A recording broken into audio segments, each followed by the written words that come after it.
Hello everyone, Mr. Lipchick here, and welcome to part 2 of our discussion on government. 17th century philosophers Thomas Hobbes and John Locke contributed to the theory of the social contract, as well as 18th century philosopher Jean-Jacques Rousseau. While an actual contract is unlikely as the origin of government, a contractual mode of thinking was likely involved. Differences between the social contract thinkers involves their assumptions regarding the state of nature that man previously lived in prior to having government. According to Hobbes in Leviathan, his work, he held that the state of nature was a war of all against all, with a life that was solitary, poor, nasty, brutish, and short. According to Hobbes, because people surrendered their sovereignty to governments for reasons of self-preservation, the authority of sovereign governments is almost unlimited. Locke, in contrast, believed that governments arose from a relatively tranquil state of nature. Locke held that the purpose of government was to preserve life, liberty, and property. His views embodied the concept of limited government, which influenced Thomas Jefferson's unalienable rights of life, liberty, and the pursuit of happiness. Locke postulated these ideas in his second treatise of civil government in 1690. Like Locke, Rousseau held that people in a state of nature were peaceful, self-sufficient, and compassionate. He believed that government deprived individuals of natural equality, liberty, and innocence through the institution of private property. In Social Contract in 1761, Rousseau sought a way to govern in which individuals would be united by a common will but still remain free. While modern scholars no longer use Aristotle's classification system, they do classify governments according to stability, rule of law, ordered liberty, individual rights and civil rights.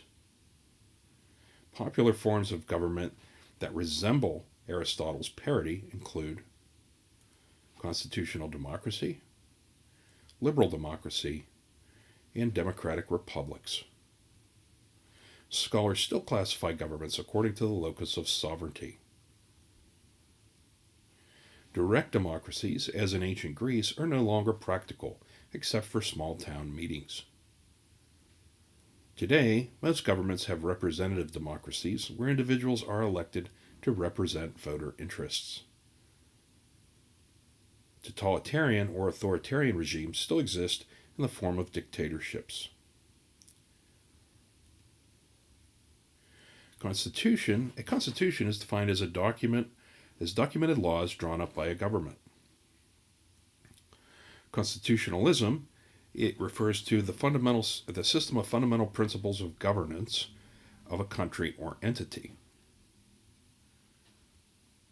Constitutional governments have barriers to the accumulation of too much power and the violation of individual rights.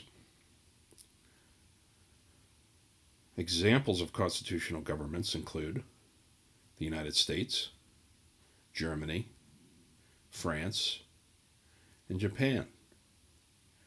The United Kingdom. England, while it has no written constitution, has limitations on government established by custom through common law tradition.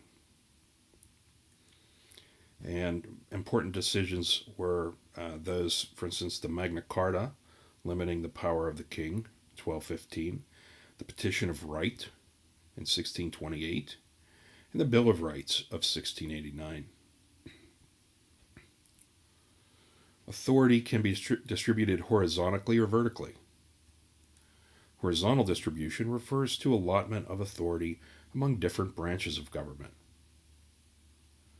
Vertical distribution refers to distribution of authority to local subdivisions of a national government. Governments where power is vertically distributed, that have a unitary system, include Germany and France. Governments where power is horizontally distributed, that is a federal system, include the United States and Canada. Most democratic states have multi-party systems with proportional representation of many parties.